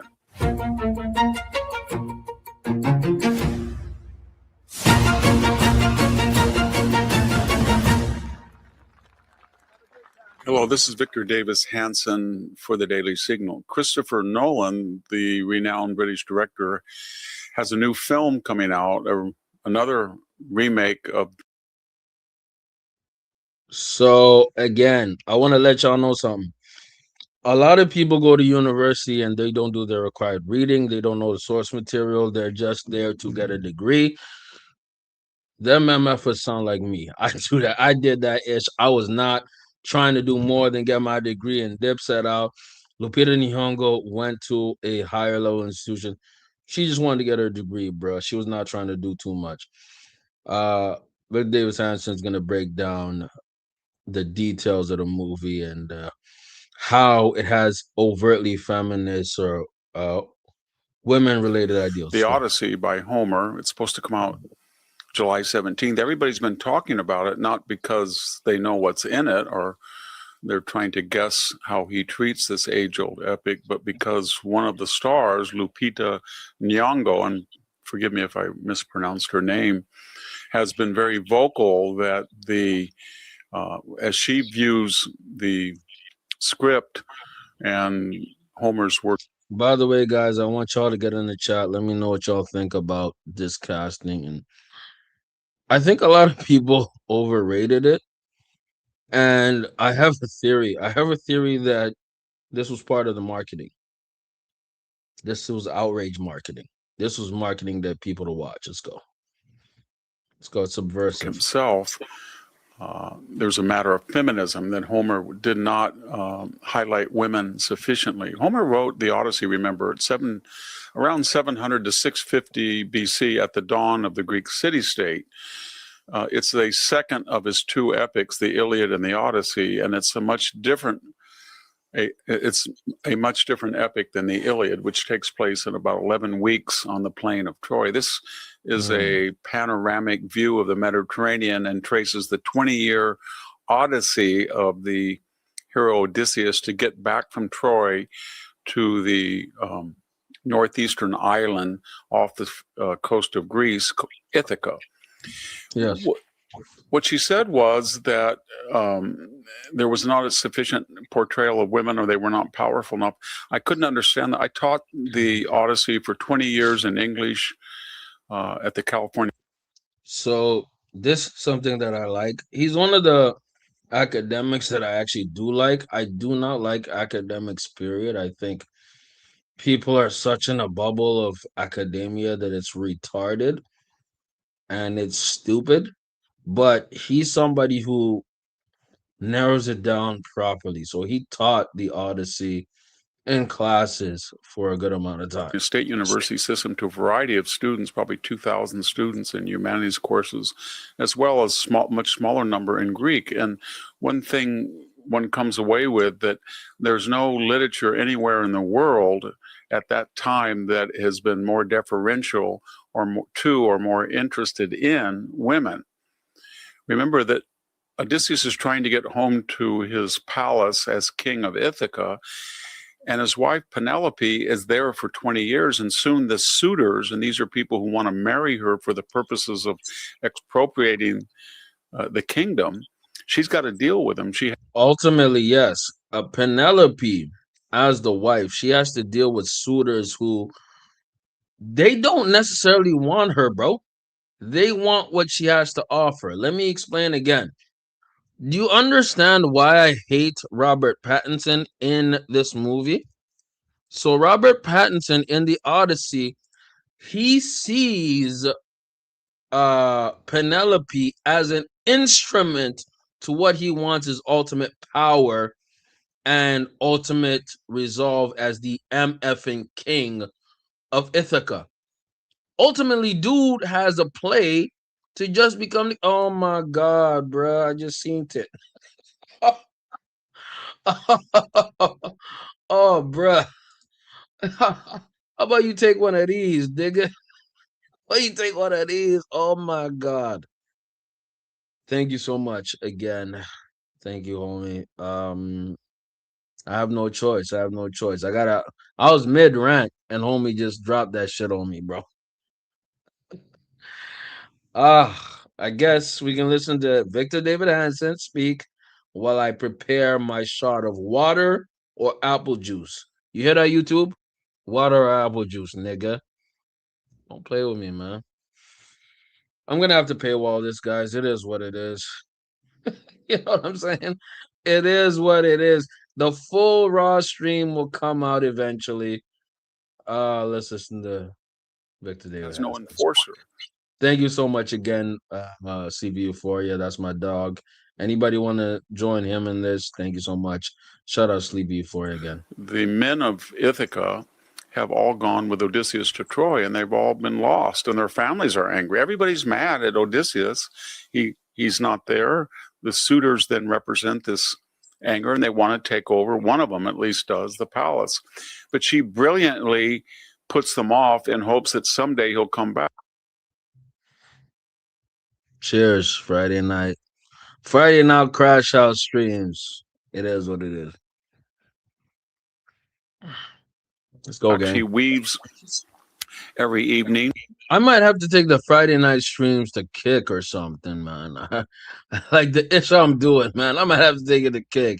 Would y'all be willing to join me there? But you start on YouTube. Thank you so much. Victor David Hansen's gonna go in. Let's go. And says that when she's done with her shawl, blanket, tapestry, then she'll marry one. Then she unweaves it during the night, and they don't catch on for a long, long time. And she sort of organizes the resistance, or she has loyal servants and people on Ithaca that are all waiting for Odysseus to come. So when he comes, the suitors are in his house, but they haven't taken it over, thanks to Penelope. He also is waylaid by two supernatural immortals. One is Circe the witch.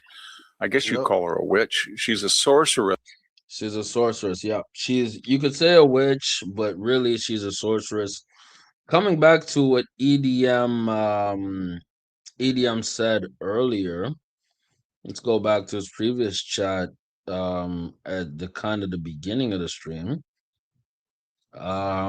Samantha Morton is the MVP in the Odyssey. Don't believe me, she'll turn you into a pig like the rest of them. Yes. So ultimately, what EDM was saying was that Circe, played by Samantha Morton, had a lot of power, ton of power. She actually used grace at the end to change. And she meets Odysseus and his crew on her own private island. They're very rambunctious, her crew is. They're kind of coarse and crude. They drank, and she turns them into swine, pigs. Kind of a commentary on what women think of rowdy men that are empowered like Circe. And then she makes up with Odysseus and tries to help him. That was a big part of the narrative where Circe turned men into pigs due to her trauma and understanding of men that they were pigs, right? But Odysseus showed her different. Now, do some women feel that way? Yes, especially women from a feminist perspective. She becomes his lover, but the point is that she's not a typical Greek woman of 650 BC. She's very powerful. That's another point that they did not show much in the Odyssey.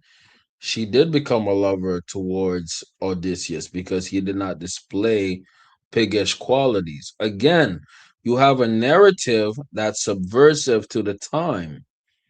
That's why a lot of people thought Homer was a woman. He meets another woman, Calypso.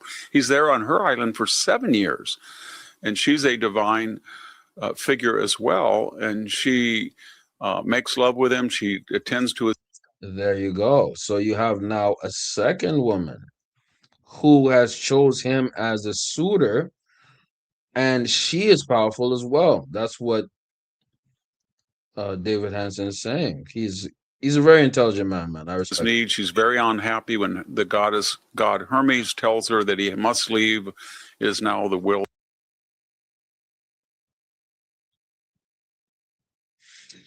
of Zeus to go back. Ultimately, I respect individuals like Victor David Hansen who are just working at a higher level, dog.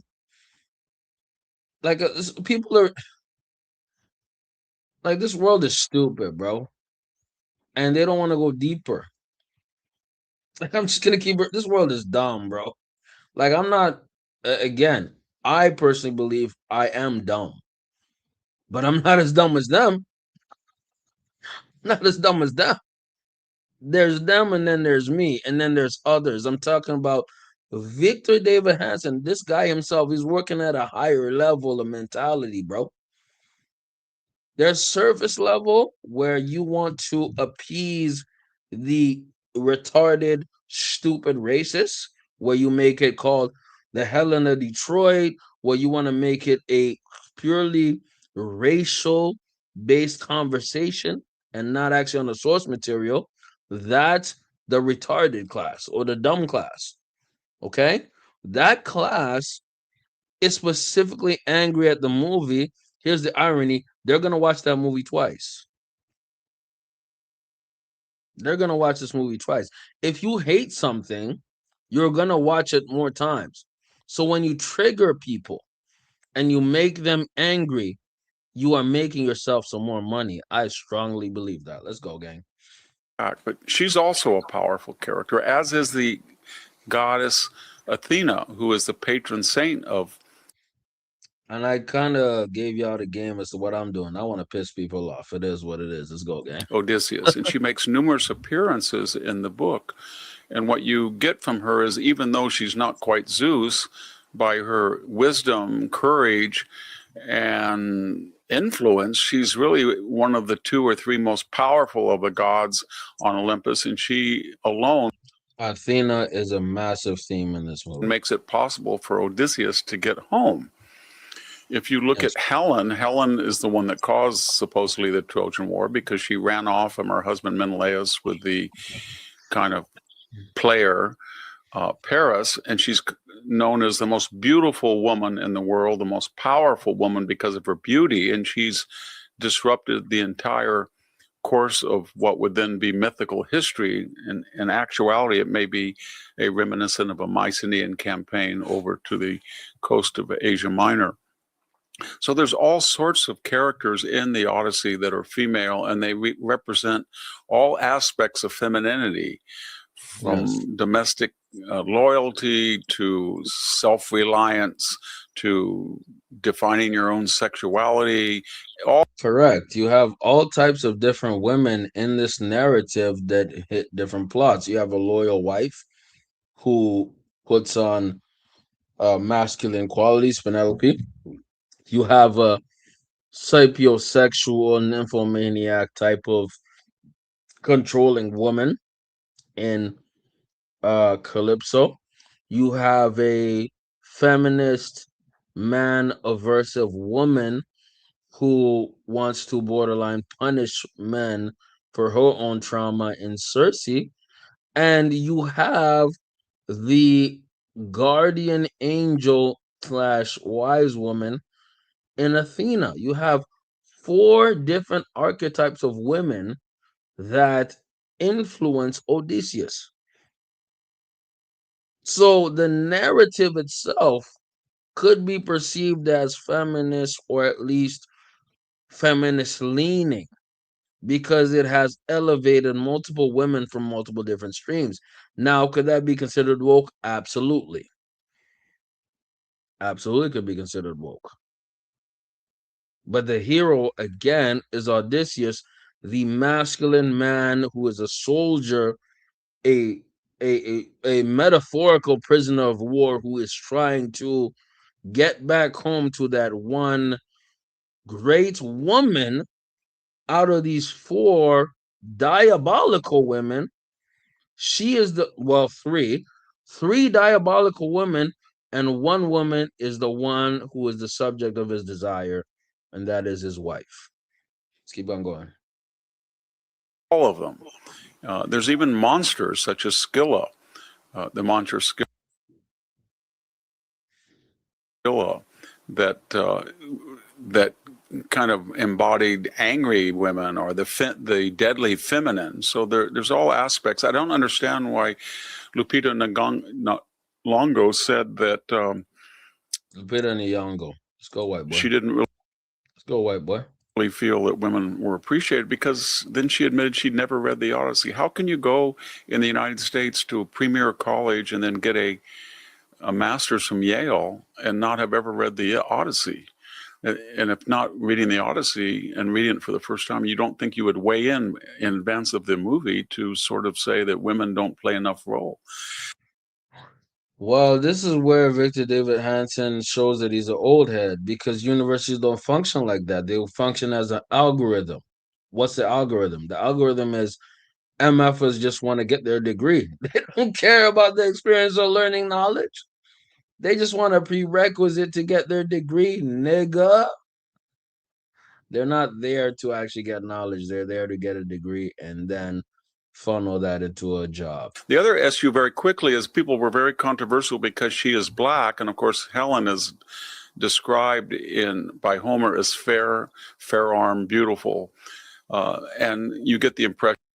Yeah, that was a big narrative online for people who are stupid. It is what it is. They don't care about the narrative, they care about perception. But here's the irony. Why isn't she Greek? Why is she not Greek? She should be Greek. From Homer's description, she's white, as are most of the characters in the Odyssey. The Iliad that has the Ethiopians, they're noble, and that's a word in Greek which means sun face, meaning because they're in Africa, they're a little darker, but they're always treated with respect and honor. but people have complained, and why are you having a black character play a so-called white rule? That used to be called character appropriation. I don't think it really matters unless the race is central to the character, or by changing the race or radically the appearance or the nationality or the ethnicity, it changes the intent of the author. Historically, the same thing would be true. So I don't think it would be wise to have a black Abraham Lincoln, nor if you have a bio. Yes, yes. What he's saying is Helen of Troy, she was not described purely on her race, she was described for her beauty. Now, there are beautiful black women, and I believe in that, and I'm a fan of that. I prefer black women. There are beautiful white women, there are beautiful Asian women, there's all types of that. Now, did Christopher Nolan, the director, make a creative decision by making her a black woman? Yes, but I think that Christopher Nolan rage baited. He rage baited. You know why? I'll tell you why. Because he knew that you low IQ people would get upset.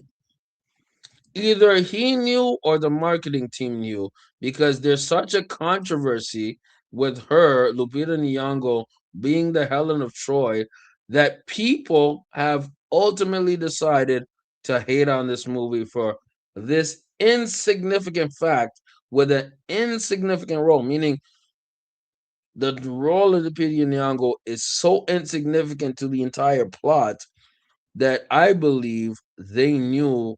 This is my theory. I believe that they knew that this would make people upset. I believe that they did this on purpose to piss people off. I'm talking about the racists. To piss the racists off, or the quote unquote traditionalists, whatever they want to call themselves. They did this to piss them off. And anger is a very strong emotion. It can get people to move, get people to make videos. It can make people to market a movie. Outrage marketing. Gotcha. Let's go, gang. Let's go, gang. Let's go, gang. Victor David has. He's smart enough to see it through the bullshit. I think he already knows what time it is. Off of Martin Luther King, to have a white person play Martin Luther King. In the past, people have been criticized. We used to see Charles Bronson, Burt Lancaster as Indian chiefs. We saw Audrey Hepburn in one Western as playing an Indian. That was always criticized. Sir Lawrence of Olivier played Othello, even though he was not black. But I think people now, the idea is that white characters should not play black characters, but black carriers should play white carriers. It's kind of reminiscent of cultural appropriation. If you're white and you have blonde hair, you probably shouldn't have dreadlocks.